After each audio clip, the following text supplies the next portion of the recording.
Alrighty, folks, we're live.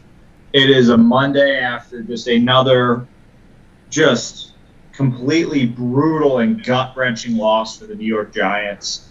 The bad news just keeps coming in for the Giants. For starters, obviously the big news of the day, Dave Gettleman has not been fired yet. Joe Judge we know hasn't that either. we know that Dave Gettleman's not gonna get fired.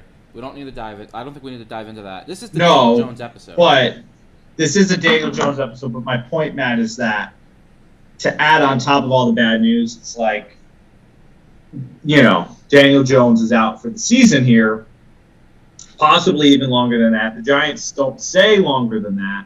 Apparently, he doesn't need surgery on his neck. That's a good thing.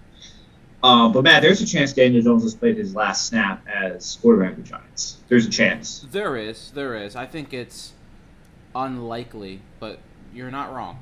There is a chance. Yeah, I don't think it's super likely either. But you'd be lying, or we'd be lying if we said there wasn't a possibility.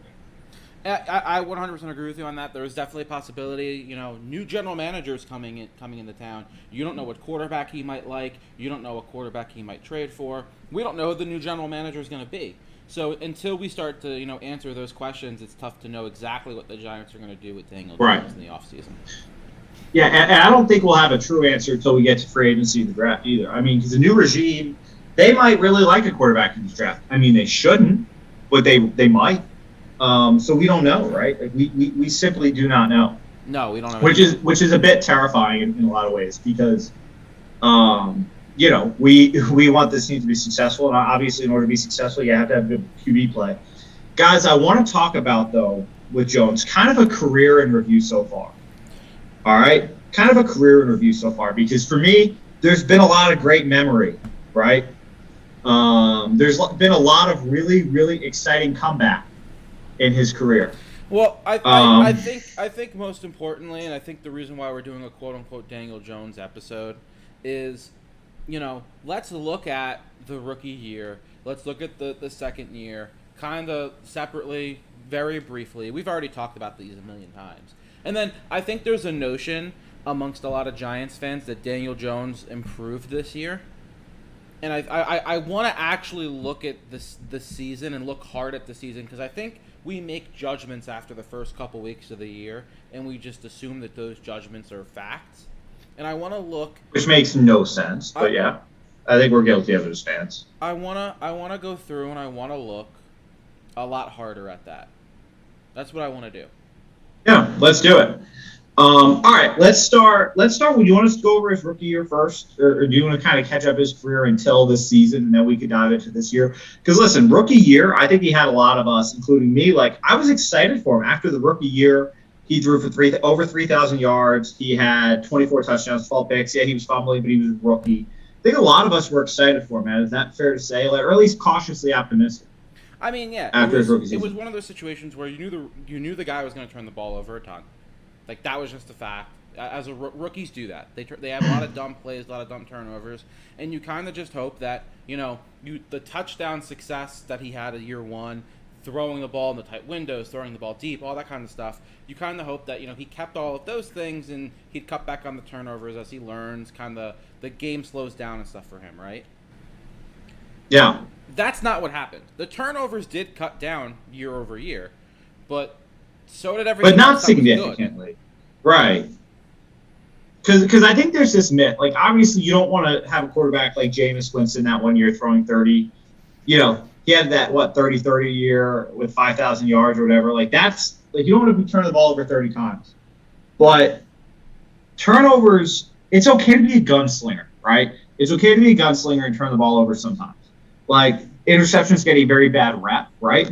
But they're not all bad. And I think a lot of the good parts of Jones, right, got washed away because he started playing way too conservatively. And I don't know if it's that because he was coached that way, but all the gunslinger that was in him was completely taken out of him by the Joe Judge, Jason Garrett regime. And I mean, and we saw that really in 2020, and we kind of sat here and we said, okay, it's the first year in a new scheme. It could be X, Y, and Z. Not necessarily. It's not like his protection was fantastic. There was a lot of excuses. You come back into 2021. It's the big year 3, and I think this is where we're going to spend most of our kind of our time talking here in the big kind of year 3 of Jones, and you expected to see a step forward from really what was a regression last year. He regressed from his rookie season, and you're expecting to see a step forward, and we didn't really see that big of a step forward. It was like a very small step in the right direction, but not big enough for us to sit here and say Daniel Jones is the guy moving forward. Yeah, for sure. And quite frankly, there's a lot more evidence that he's not the guy, right? Compared to that he is a guy. I mean, he's completely, in my opinion, he's completely not the guy. I don't think at this point you could say he's anything other than like a win-with quarterback. I don't even think he's that. If you look at his numbers, Matt, his best comps are probably Mitch Trubisky and Blake Bortles, statistically at least. And, that's not good company to be compared to. It's not. But let's kind of jump in to these games, looking at Daniel Jones over the course of the whole season. I kind of wanted to dispel the myth that Daniel Jones had this really good season before injuries. And let's start with that first game against Denver. So the Denver game, I don't think we need to go through and say stats for all these games. That's a little overkill. No, he was not good. The Denver game, he was not good. I would not say he was bad, but he was not good. The Giants only scored 13 points. So it's tough to say a 13-point game was good by any stretch of the imagination. I mean, he was mediocre. He was Daniel Jones. He's the Daniel Jones we know and love.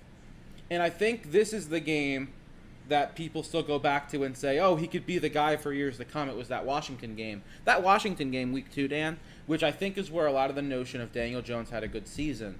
And we'll keep tallying. And that Washington game, I will say this, probably the best game of his career. I was going to say, and you know what? That was Dan. I'm going to go ahead and say it. That was an elite football game by Daniel Jones. It was. He played phenomenally that game. He stood in. The throws looked good. I mean, he probably would have had 300 yards if Darius Slayton could hold on to the ball. But it's not even about the stats. Like, he looked the part that game. He was distributing the ball. He had confidence. He had poise. He was using his legs. 95 rushing yards. I think that's what's important, right? Is the stats. The stats matter because results matter, but they don't matter that much, especially with quarterback play, especially when you win. So you look at that Washington game and you say, okay, there's one in the good tally. So we have one in the mediocre tally, one in the good tally. Then Atlanta rolls around and it's Daniel Jones all over again because this is what Daniel Jones does. Yeah. The Giants only score 14 points. He doesn't account for any touchdowns. He doesn't, nothing. Atlanta only scored 17 points. He does absolutely nothing to push the Giants over the edge and win that game. And nothing. And that's a game you have to win. That was a game you're 0-2. Your whole season was on the line. The Falcons are a bad football team. Your defense holds them to 17 points, and you can't win the game at home. That's pathetic. And it's the Atlanta game, just like the Denver game, is what Daniel Jones is. It's mediocre quarterback play. And then we jump back into that New Orleans game. The Giants get their first win of the season. If the Washington game was the best game of his career, I think you could argue that up to that point, I think you'd argue that the New Orleans game became the new best game of his career. Because he was fantastic in that game, too. He was. He was fantastic. He was good. That was the fourth quarter comeback, right? That was one of his, 2 fourth quarter comebacks in his career. I think he's only got 3 or 4. He's got 2 comebacks and 3 game-winning drives in his career, which obviously is not ideal. Not a lot. But it's not a lot. So those are his – that's where they're at. But yeah, that was an incredible game by him. 400-yard performance. Saquon, that was probably Saquon's best game in forever too. So combined between the two of them, that was probably their best. And then basically, Matt, from that point on, I was going to say this. It was downhill. I was going to say exactly what you're saying. Yeah. Is that those are the New Orleans game, the Denver game, and I feel like Giants fans have forgotten that that's what great quarterbacks do. Because it's been so long since we saw great routinely. I mean, Eli Manning had 8 fourth quarter comebacks the year we won the Super Bowl in 2011. But routinely he would come back. But because the back half of Eli Manning's career was kind of ugly, especially those last couple of years, and then the fact that Jones for 3 years has been ugly, Giants fans have forgotten that you're supposed to win a lot of games because of your quarterback. So you kind of look at this, and 4 games into the season, the Giants should have been 2-2. Daniel Jones walked off the field with the W against Washington. I'm not going to blame the loss on him for that one. They actually beat New Orleans, and you sit here and I think, we like to remember those 2 games. You look after that. Let's give him a not incomplete against Dallas. Not really fair. Yeah, because he got hurt too early. It didn't look great. 5 for 13. He didn't look good that game, but we'll give him an incomplete. And then, but I mean, dude, from then on, man, I mean that Rams game was absolutely awful. The Carolina 3 picks.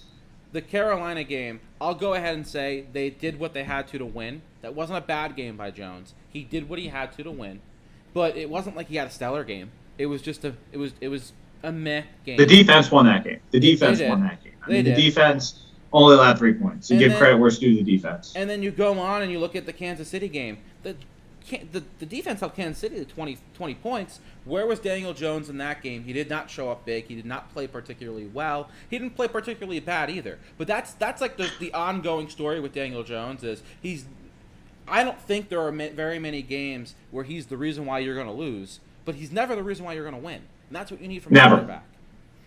Never. Because it's really the only completely turnover happy game he had was against the Rams, and he was also bad against the Bucs, so then before the bye we beat the Raiders, Jones throws for 110 yards and touchdown over the win. Again, credit to the defense for winning that game.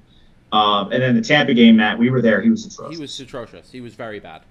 I mean, completely atrocious. And then, he forgot what team he played on. He was not – we had seats up top. So we were able to see the plays develop. We had the all-22 view. He's missing – I mean, he's not even looking at guys who are wide open in the end zone. Galladay's wide open in the end zone. He's atrocious. It was atrocious. And then you have this Philadelphia game where he barely throws for over 200 yards. Defense really wins that game because Philadelphia only scores 7 points. He throws for a touchdown. Nothing special. But – you sit here and you look at this season, right? This is supposed to be the year where year 3 is that you take the next step season, right? Yep. This is what the year at least it should be shapes those guys. Daniel Jones had 2 really good games and a bunch of mediocre or bad games. The rest of the games were and we'll go ahead. I'll go ahead and sit here and I'll throw Carolina.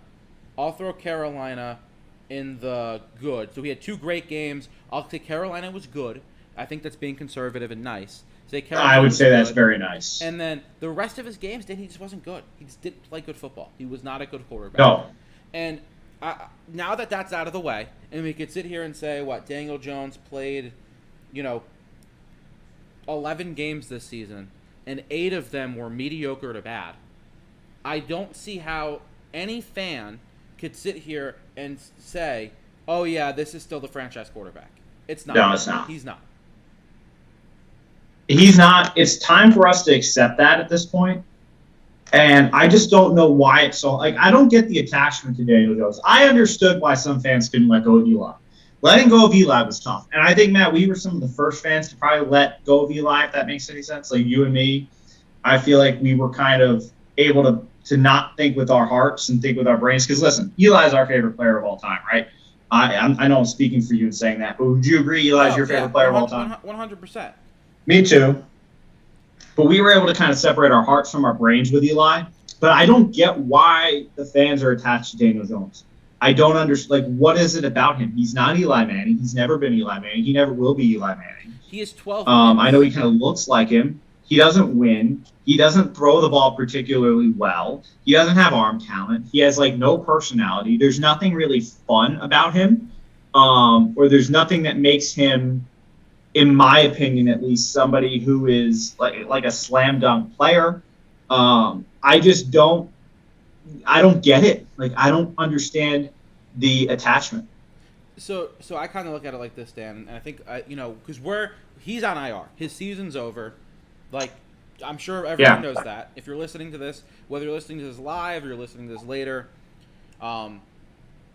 everyone knows his season's over. He has 12 wins in 3 years. 12 wins. He played in 37 games. He's gonna finish with 12 wins in 3 years. I'm gonna go ahead and throw this out there because people like to trash on this era of the Giants, and rightfully so. Ben McAdoo had an 11-win season. So I'm not sitting here and saying like getting a win in the NFL is easy. It's not. But normally, if you're even at least remotely good, you're winning more than 12 games in your first 3 years. I think Jones is one of only 12 quarterbacks drafted since 2008 that has a sub 400 record that started 16 games. There's only like 12 of them. And he's on the list. And they're all busts. He's on the list with Mike Glennon. He's on the list with Geno Smith, E.J. Manuel, Blake Bortles. It's a really crappy list to be on. But that's the list that Daniel Jones is on. He's with those guys. There's not a single good guy on that list. This isn't Matthew Stafford with the Detroit Lions after 3 seasons. It's not Derek Carr even after 3 seasons with the Raiders. It's, this is Mitchell Trubisky with the Bears after 3 seasons. Or Blake Bortles with the Jaguars after 3 seasons. And hell, Blake Bortles made it to an AFC Championship game. Blake Bortles had a 35 touchdown season. People forget that. And Blake Bortles was never the guy. But I think that's a very good comparison as to what Daniel Jones is. Like, I think he's literally Blake Bortles. And it's I literally think he's Blake Bortles. Right. Because, Bortles had a 3-year stretch from 15, 16, and 17 where he threw 20-plus touchdowns in each of those years. Now, granted, he had a lot of interceptions, but he at least was getting his team on the board week in and week out. I see a lot of people, Dan, and, we surprising, we read all your comments. You leave a comment on Giants 366. There's a solid chance one of us is reading it at some point. We go through. It depends. On the live shows, I try to. I would say one of us is reading, going through threads and reading daily what people are saying, because we like to get a general sense of where the team is at, what people are saying. It helps us make. But I'll also say that there's some people who have posted things that are just so stupid over the last 4 years. And by the way, you look dumb now. Like I just want to. I'm not trying to be a jerk, but there's some of you who bashed on us for years. It's been 4 years bashing on us about Gettleman, saying just give him a chance, and then there's still the judge. Just give Judge a chance. Judge sucks, guys. Gettleman sucks. So this is our chance to, I guess, say we told you so. I don't even care about that. I will go. I will sit. Dan's gonna go ahead and say. I will personally. I don't even care about that. I sit here, right, and I look at. I read your comments because I like to gauge where the fan base is at, and some of the things some of you guys say, like, oh well, Matthew Stafford didn't have good support in Detroit, and he's a franchise quarterback. Matthew Stafford threw 40 touchdowns in his 3rd season, and the Lions went 10-6. He in 2010. That was not a good team, by the way. And in 2010, before Matthew Stafford got hurt, granted he only played 3 games, he threw 6 touchdowns in those 3. There were things you could point to and you could say, okay, Matthew Stafford, he's gonna get there. He's gonna be the guy. Daniel Jones doesn't have that, and I think what a lot of people don't realize, and I think, Dan, it's probably because we haven't been in this situation in so long, because we had Eli for forever, is that you can tell. At year 3, you can tell. Honestly, Dan, I'm going to go ahead and sit here and say that I think you can tell pretty freaking soon if a guy. You can tell by year 2 generally. Andrew Thomas is proof right this year, and I know he doesn't play quarterback, but you can have a tough rookie year. But Andrew Thomas is proof that you can come back after a tough rookie year and be good. But you could tell pretty early on if a guy's a guy. I can't really. Matt, when was the last time a guy who had a horrendous first couple years came back and ended up being a really good quarterback? Ryan Tannehill is the only guy I can think of. But I wouldn't even categorize him as horrendous over 3 years. I would categorize him as, average to below average. And here's the thing: he also had Adam Gase. But Matt, his 3rd year, Ryan Tannehill threw for 4,000 yards, 27 touchdowns, and 12 picks. And in his 2nd year, it's one of those things, Dan, where can you see the progress with these quarterbacks, right? Didn't have the best rookie season. Year 2 comes in, has a better year. Year 3 has a better year than year 2. We just haven't seen steps forward from Daniel Jones to make us say, yes, Daniel Jones is the franchise quarterback for the long term. So I think, you kind of look at this and you say, okay, what's next for the Giants with Daniel Jones? what's the most likely outcome? And I think me and you both know what the most likely outcome is heading into 2022, and what the Giants should do. And I think that's what a lot of people want to know. A lot of people we want to know it. You're not alone. But Dan, is Daniel, gun to your head right now? How about this? No gun to your head. That's against Facebook guidelines. Yes, come on, Matt. Stop violating Mark Zuckerberg. I'm sorry. Come on. You were given a free $50. Okay. And it's two choices. Is Daniel Jones the quarterback week 1 of 2022? Yes or no? You could bet $50. That's tough, man. That is tough. Because it depends. Because if you go outside the organization, you get a new GM. No, he's not. If you stay internal, though, if they just bump Kevin Abrams up, he will be. I just don't have faith in the Giants to do anything right, so I'm going to say yes, he will. So this is what I'm going to say. Not only are the Giants going to go external for the general manager, Daniel Jones will be the starting quarterback week 1 next year, and Joe Judge will be the starting head coach week 1 next year. And you want to know why? Because if I'm the general manager, the quarterback class sucks. Okay? Yeah, it's not good. If I'm the general manager of the Giants next year, I look at this and I say, I have a free year. Okay? I have a free year. The ownership's going to recommend I keep Joe Judge. You know what I'm going to do? I'm going to keep Joe Judge. Ownership's going to recommend I keep Dan Jones. I'm going to keep Dan Jones. I'm not picking up that 5th-year option. I'm going to keep Dan Jones. Because guess what? It's going to be really hard. It's going to be really hard to go out and sign a quarterback or go trade for a quarterback. I would probably try to trade for Russell Wilson. Yeah. I don't think it's going to happen. But I sit here and I say, I'm going to keep all of these crappy players that are on the team that need to get cut, including Sterling Shepard, who now has a torn Achilles. I'm going to keep them all on the roster this year. Mm-hmm. Either that, or I'm going to cut them all, and I'm going to take the massive cap hit this year. Whatever it may be, whatever works out to free up the most cap room in 2023. And after 2022, I'm scapegoating Jones. I'm scapegoating Judge. They're both gone. I'm bringing in my new head coach, right? Who I now have. I now have power over because I've been here longer. Whatever. I'm hiring him. I'm bringing in my new head coach, and I'm bringing in a quarterback in 2023, and I'll just take 2022 as a lost year, and I'll go to ownership and I'll say, no, my tenure starts in 2023. I didn't want Judge. I didn't want Jones. You recommended those people to me, and you can make some. You can basically have. I mean, look it's basically what Philadelphia is doing. It's basically what Philadelphia is doing this year. They ate a bunch of dead cap.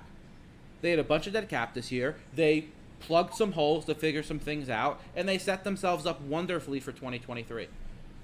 Now with 3 first-round picks as well. Now with 3 first-round because Matt, I mean, there's some guys who have some trade value. I mean, we talked about, depends on who you ask, but I think at this point it's a popular move. But trading Saquon Barkley, even if you only get a day 3 pick for Saquon Barkley, like that's worth it. You know what I'm saying? I think it's one of those situations where, you're not extending Saquon this offseason. So if the next, it's one of those things where if the next GM trades Saquon Barkley and gets a pick for him, awesome.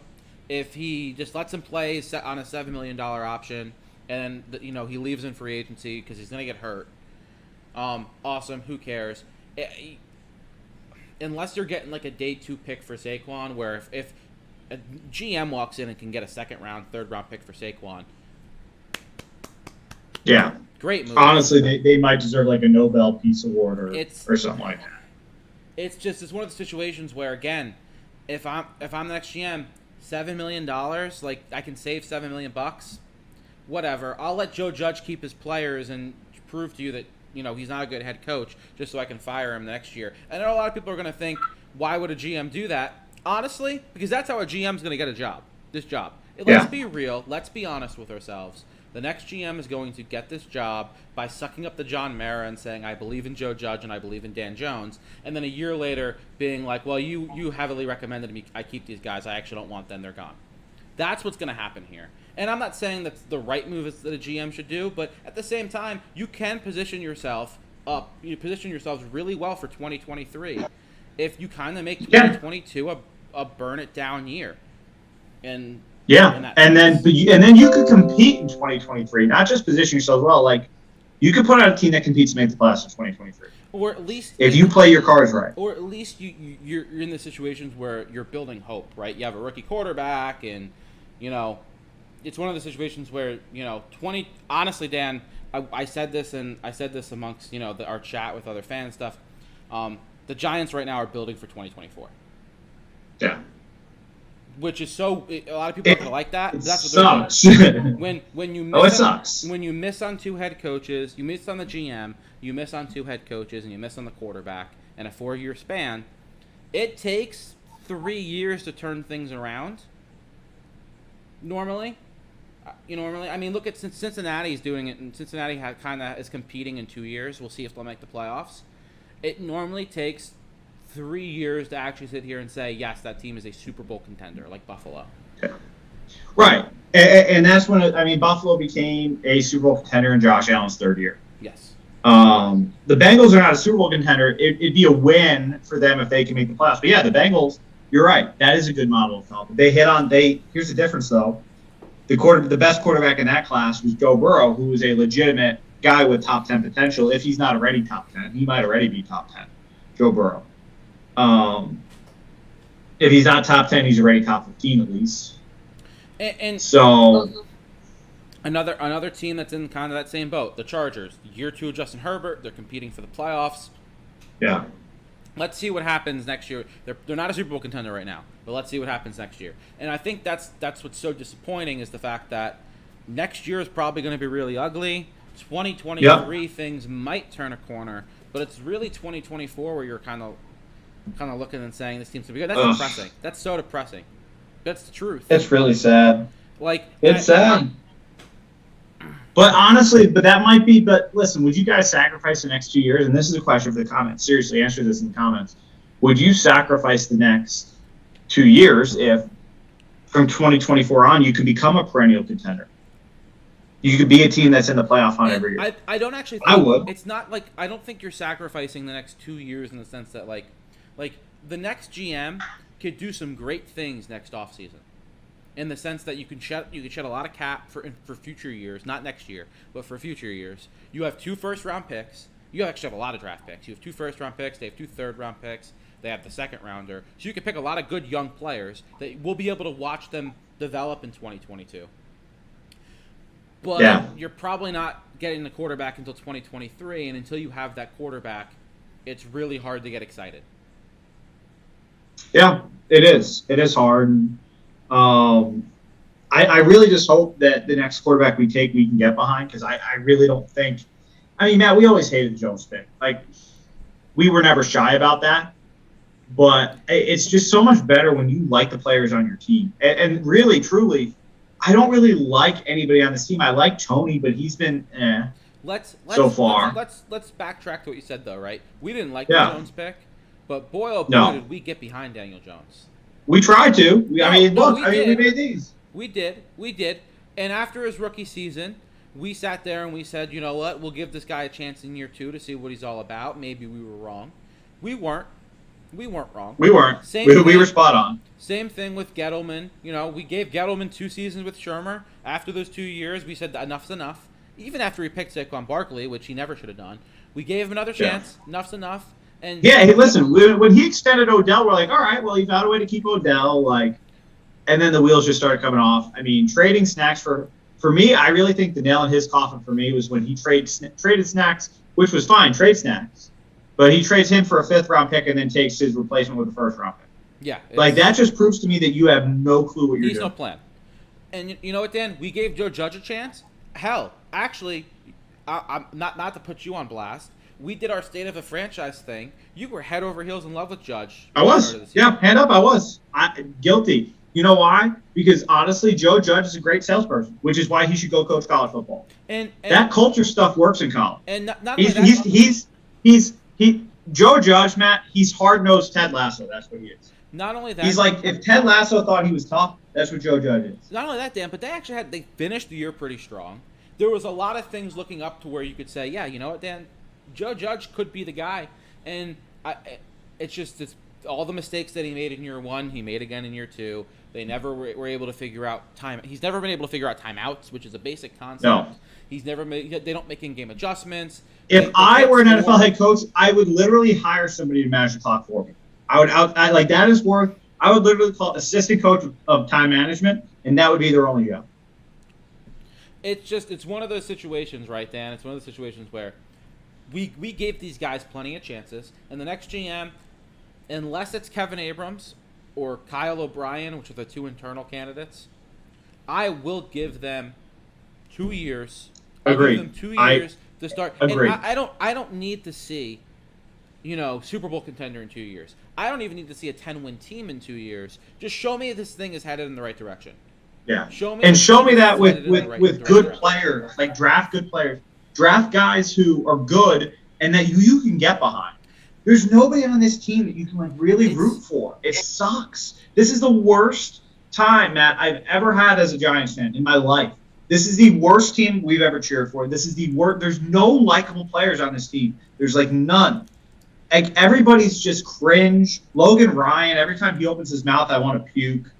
Blake Martinez sucks. I hate him, and I know he's not even on the team, but I hate him. Evan Ingram is terrible. Kenny Galladay's been terrible. It's just nobody's likable. I wanna go to this comment. I'm gonna read the comment. So if you're listening to this later, you're listening to this on our podcast. Our podcast is on Spotify, Apple Podcasts, wherever you can find podcasts. The Big Blues podcast is there. It's called Big Blues. Someone said, but who would take the Giants job? If I were a GM candidate and I saw the leeway and the amount of leash that Dave Gettleman was given by ownership over the last 4 years, I would want this job. I would want this job because Dave Gettleman should have been fired 2 years ago, and he got 2 extra years out of it. So the Giants don't fire GMs. They don't. Look at how long. Look at the leash Jerry Reese got. Well, it went George Young to Accorsi to Reese to Gettleman in the span of 40 years. Guys. And if we're being honest, Jerry Reese should have been fired 2014 probably. Probably, yeah. 2015. He should have gone out with Coughlin. And I mean these Giants general managers, they last a lot longer than they should. So if I were a general manager, hell yeah, there's a lot of job security in this Giants job because John Mara doesn't like to fire people. And there's good things and bad things about that. Obviously, the bad thing is that the Giants can't get out of, we haven't been good in a decade, and we can't get out of it because we haven't been able to clean out. We won't fire people. Because we won't fire people. But the good part of that is the fact that you're going to lure in a good candidate because that candidate knows he's going to have some time. And I think that is a nice selling point, is that you have some time. It is. And on top of that, the draft picks. I mean, listen, this draft is shaping up to be pretty good, at least on the defensive side of the ball.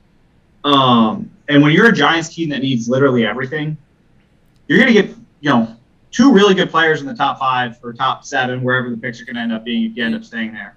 I was going to say, not only mention that, I think, a GM's probably, I think there's a good chance a GM's going to look to trade back with those picks, especially if they're really trying and accumulate even more for the future. So, I mean, I think this is a very attractive job. Yes, the cap is shot to hell for 2022, but after 2022, you could start shedding, you could start cutting guys, making room, whatnot. There's no reason why I think the only reason why they won't be able to lure a GM candidate is because John Mara doesn't give the GM full authority, and the GM has to start answering to Chris Mara and keep around Chris Mara and keep around Kevin Abrams and all that kind of stuff. That's the only way that a GM's going to say no. I can't bring in my own guys. That's what's going to deter the good guys. It's not going to be the situation. It's not going to be the cap. It's not going to be the roster. It's not even going to be keeping Judge because you're only going to have to keep Judge for 1 year, and then you'll just fire him. Joe Douglas just did that with the Jets and Adam Gase. That's not going to deter guys. Yeah, and on top of that, looking at the 2023 salary cap, you could get Adoree Jackson, only $4.5 million dead cap. Sterling Shepard, $4 million dead cap. Logan Ryan, about $3 million dead cap.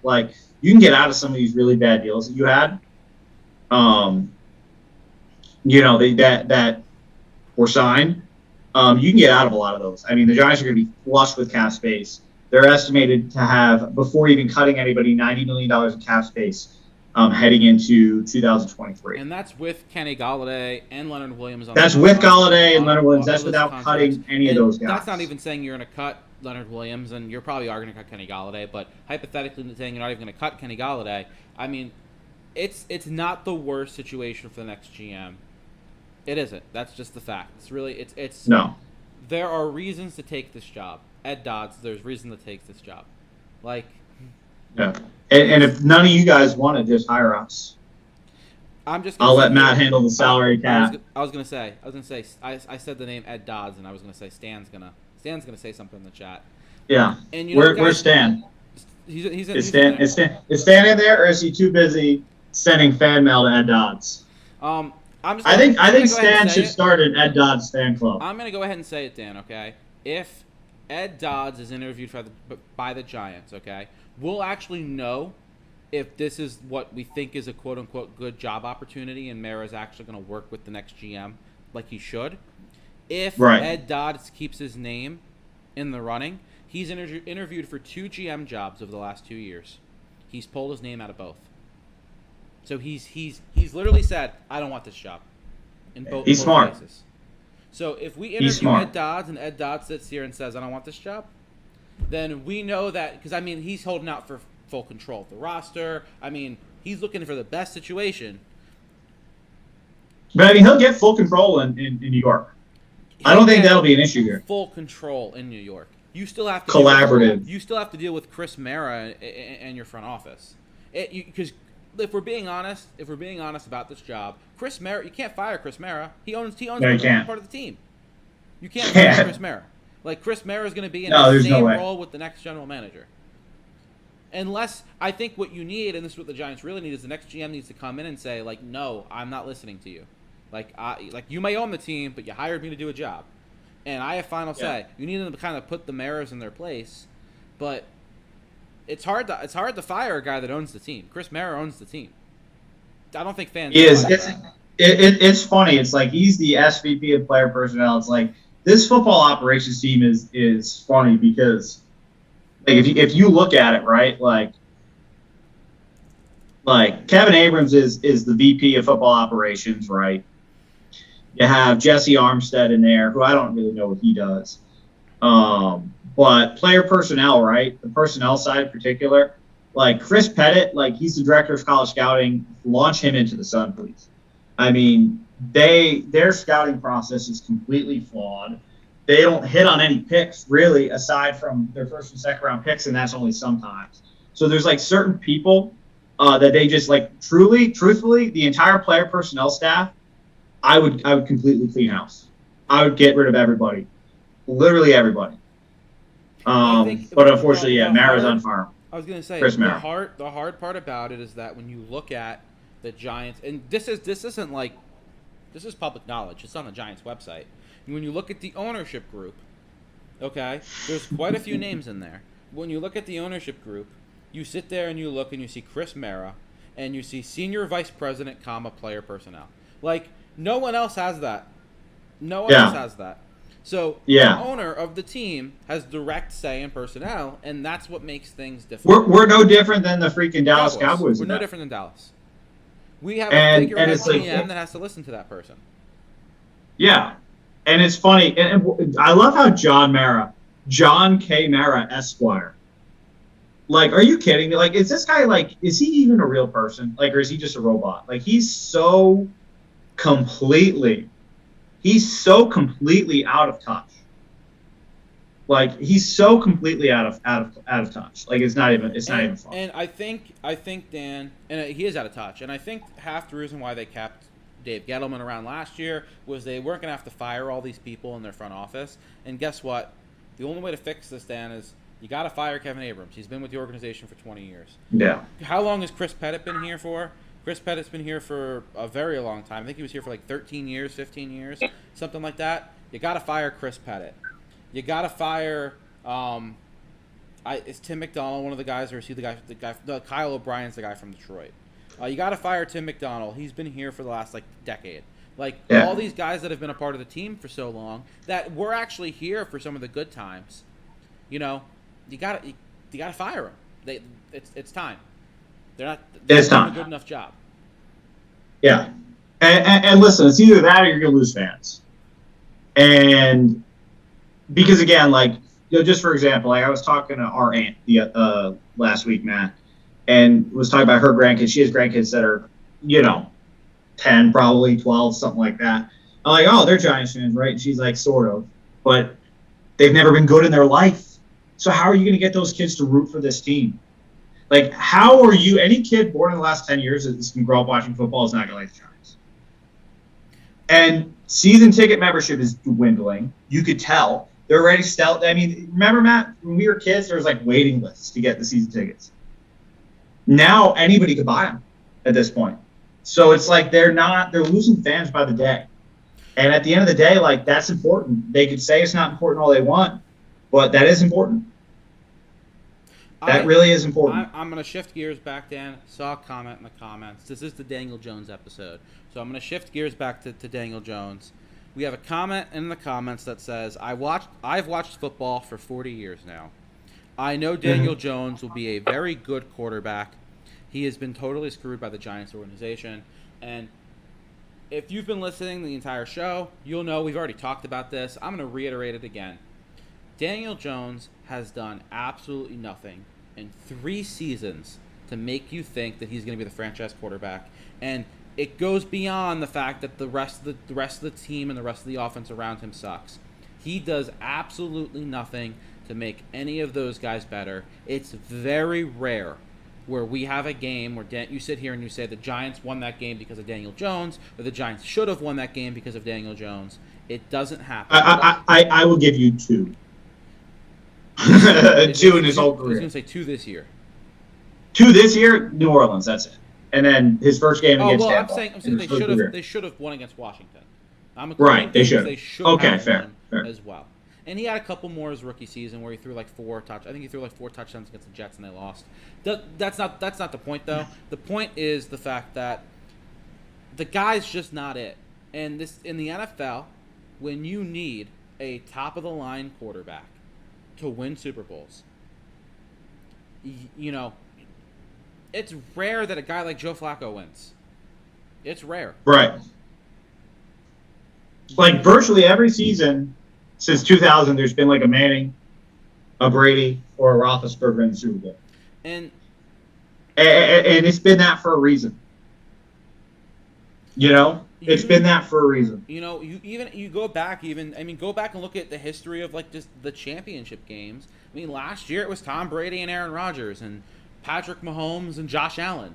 Like it was the Bills last year, right? In the AFC Championship games. Yeah, it was the Bills. Yeah. Like the year prior to that, it was Mahomes and what was it, Lamar Jackson? Like. Yep. No, it was Mahomes and Brady. I think.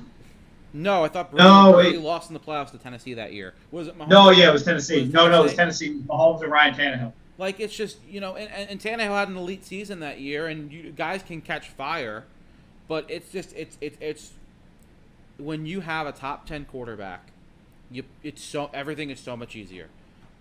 When you build an NFL team, right, your quarterback, and people are going to hate that I'm saying this, the ones that are, like, big on Jones are going to hate that I'm saying this. Your quarterback should be 75% of your support system.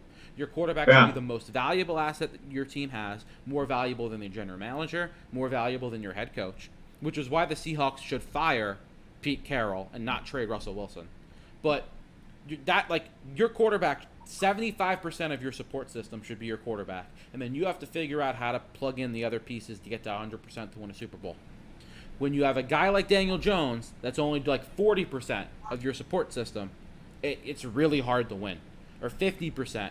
Even 6, like you need an elite guy to be a consistent contender. Because if you have a guy like Russell Wilson, you're making the playoffs 8 out of 10 seasons. And once you get half the battle's getting into the tournament. That's half the battle. You have to get there. You have to get there in order to win.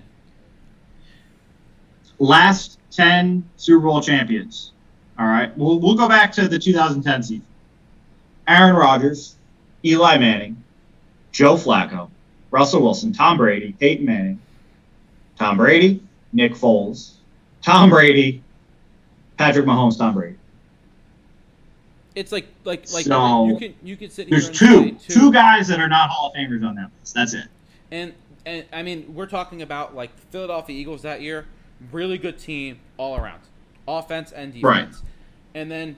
And Nick Foles just had a 3-week stretch that was just completely insane. And then Joe Flacco, same thing.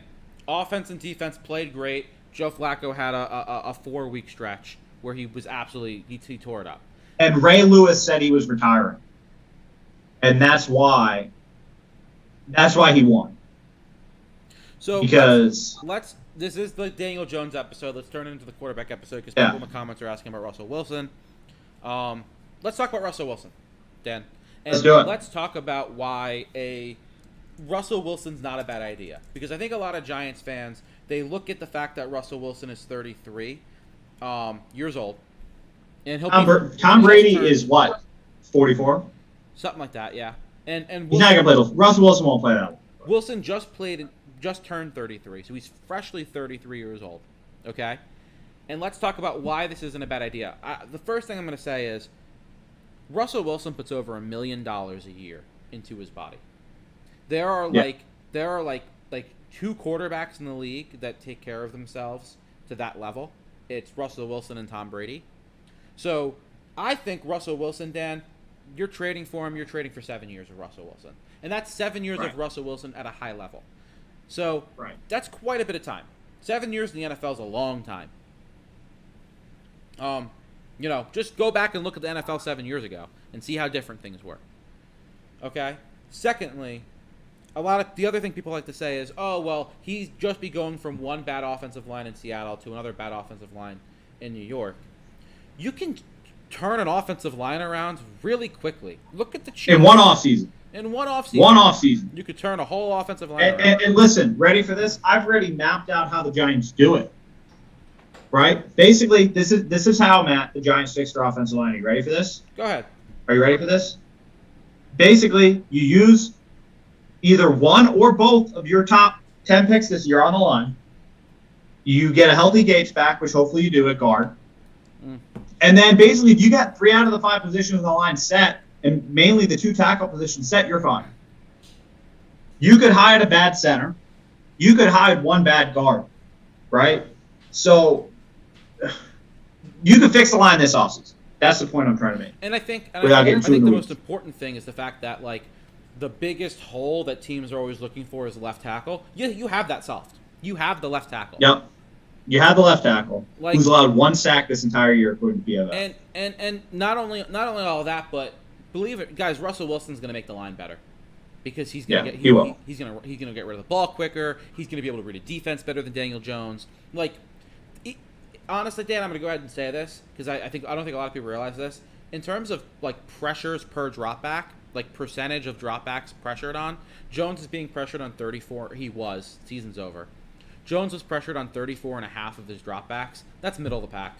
That's right with everyone else. He's right in there with everyone else. Right.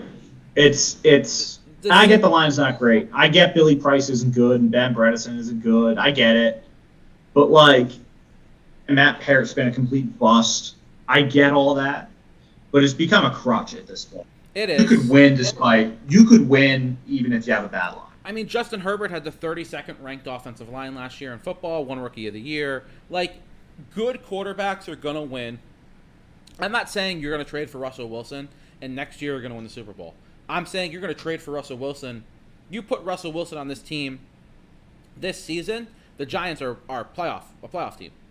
And you put Russell Wilson on, you trade for Russell Wilson this next offseason, the Giants are a playoff team. And half the reason why I say that is because the Giants went on a stretch of 6 games where 5 out of 6 games they allowed 20 points or less. Russell Wilson's probably going to win almost all those games.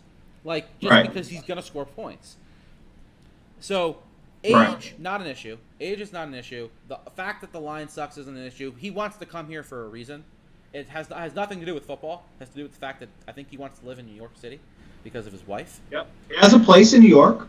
He has a place here. They like it here. So, I mean, those 2 things I think are non-issues. And then I think the thing that are scaring people is compensation. A lot of people think we're going to have to give up both the first round picks this year, but anyone trading for Russell Wilson's they're going to trade a 2022 first and a 2023 first.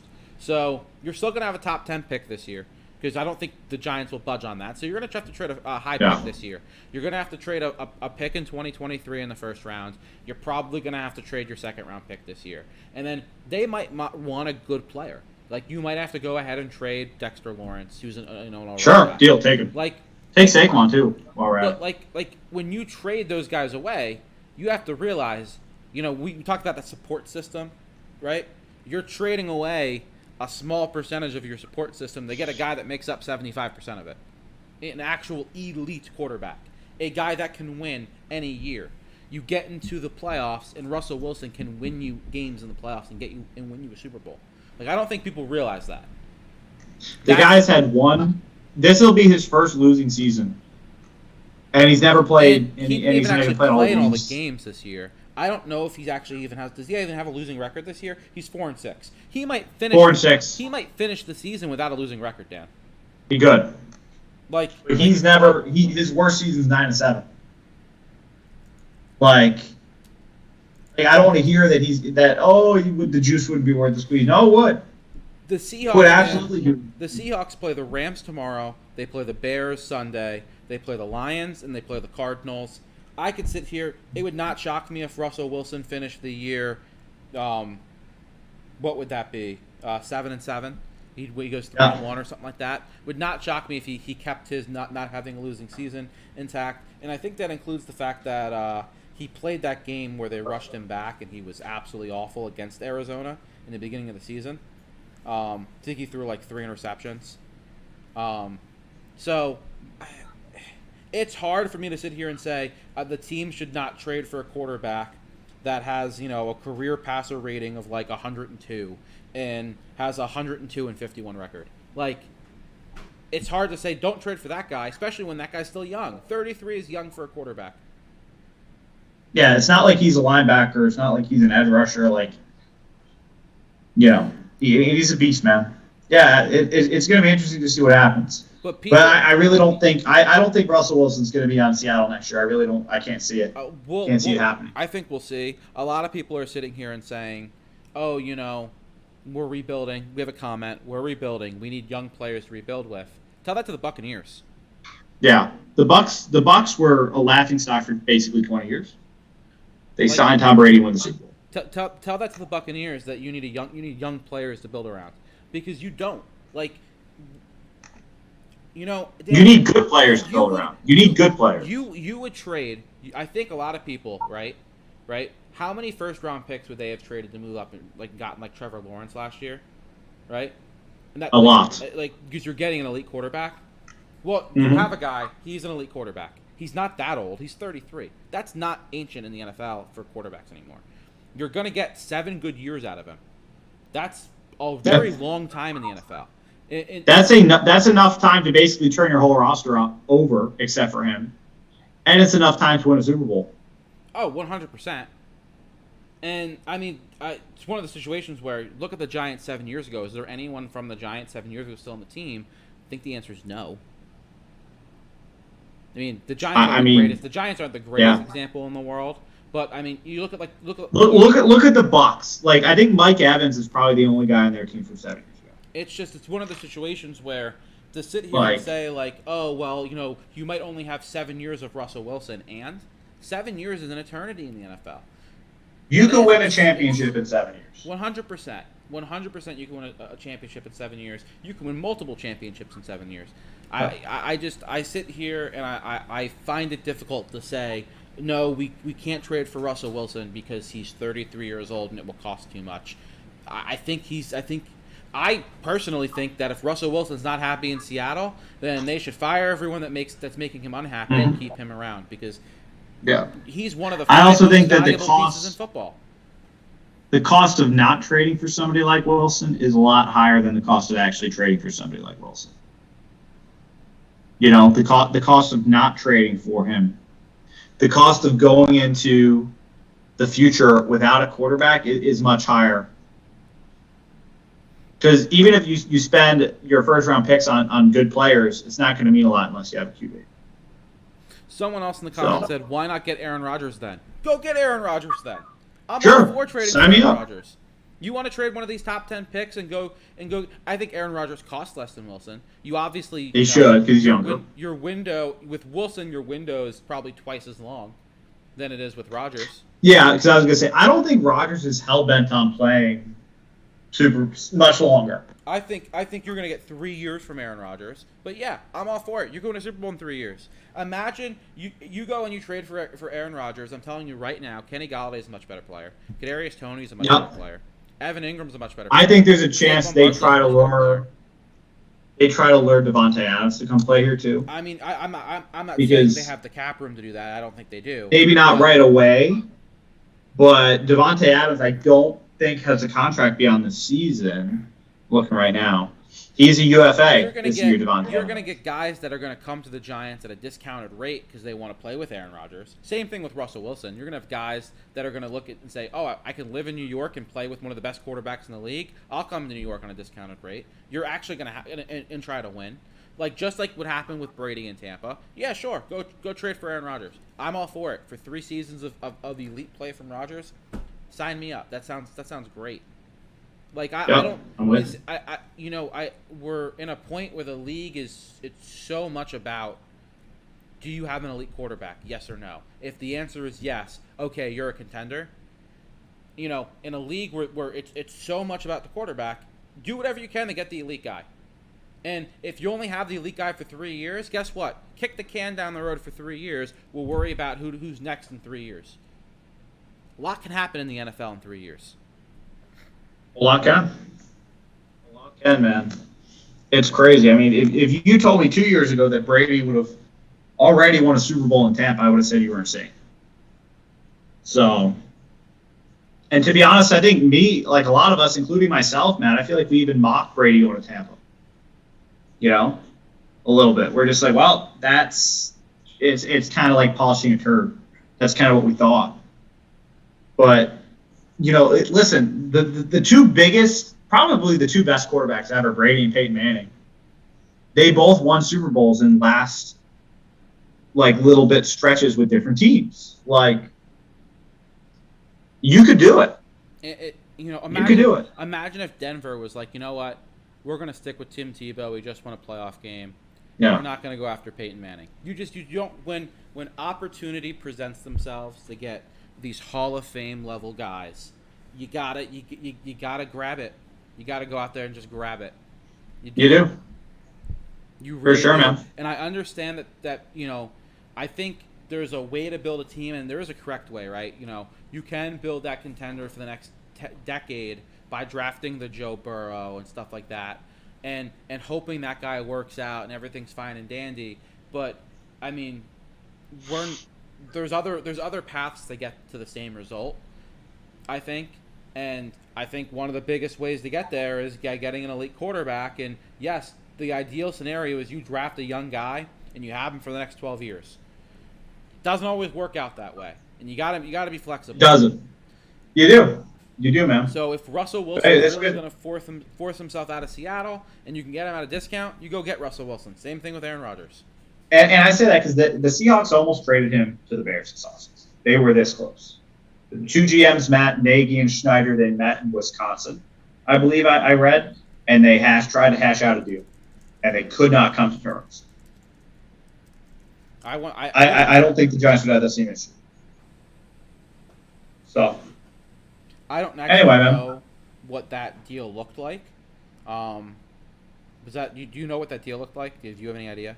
I don't. I could try to dig really quickly. But I know for a fact. I'm reading this right now. One of the things that Seattle was worried about was the fact that they weren't sure when they would be able to draft a quarterback to replace Wilson. If you're giving Seattle a top 5 pick and they like one of these quarterbacks, Seattle likes Malik Willis. There you go. Yeah. You can replace Wilson. I think the Giants, if the Giants really want Wilson and Seattle is going to trade him, which I think that's the line, right? I don't think Seattle wants to trade Russell Wilson. Right, which is fine, and you can't blame them. But if he doesn't want to be there anymore. But I think that's going to be what could potentially stop any deals. The fact that Seattle doesn't want to trade him. But if Seattle's open to trading Wilson, and the Giants don't try to put their best foot forward and get Wilson, unless they're in love with one of these other quarterbacks in the draft, it's a really bad move. It makes no sense. It doesn't make sense. I agree. But either way, I think we could all agree that Daniel Jones is not the answer. Matt, do you have any closing thoughts? I don't. This was the Daniel Jones episode where we talked about the general manager and Russell Wilson. Just how things kind of go. But I don't have any closing thoughts. Make sure you guys follow us on Facebook.com, Giants366. We're everywhere. Giants366 and everywhere. Facebook, Instagram, Twitter. You can find us. 3 more games left in this dreaded season, and then goodbye, Gettleman. Thank God. I cannot wait, dude. We'll have some sort of big celebration for that, I'm sure. So, yeah, whenever Dave Gettleman gets fired, I mean, I feel like it's going to be like a drop whatever you're doing, so we can talk about this. Yeah. So, Dan. So we're gonna be ready. Do you have any closing thoughts? I'll ask you. No, we'll probably be a little bit live because I think neither of us are got to work this week. We're lucky enough to have it off. So you'll probably see us quite a bit. But probably do some other stuff this week, mock draft this week as well. Yeah, exactly. So if you don't directly see our faces, I hope everybody has a Merry Christmas. We'll definitely see you before the New Year, though. But I hope everybody has a Merry Christmas and all of your hearts.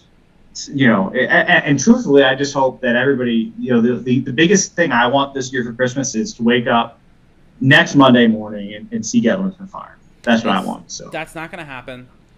No, I know. Is not going to be fired. I do think it's possible that the Giants officially announce that Dave Gettleman will be retiring at the end of the season. And I will accept that. Because I will accept that. Starting on the 28th, teams can start interviewing coaches and interviewing GMs. I think you're going to see a lot of coaches and GMs fired next week after Christmas, or at least announce the intention to fire these people so they could start their searches. Yeah. So I'm just going to go ahead and say that the fact that Dave Gettleman's going to finish the season. He's probably going to have a really nice retiree press conference as well, or some sort of he probably won't address the media. No, he's not going to address the media. There's no chance. He's not going to answer questions, but they'll probably do something real nice to make Gettleman feel real fine and dandy. Because I'll tell you what, if they don't, it's gonna look like they're firing the GM, and the head coach can also be kicked to the curb. I don't think they want to fire the head coach. We'll talk about that in another episode, though. Dan, I think you're right. If we don't talk to you guys for a while, Merry Christmas. We love you guys. Go Giants in 2022. Amen to that.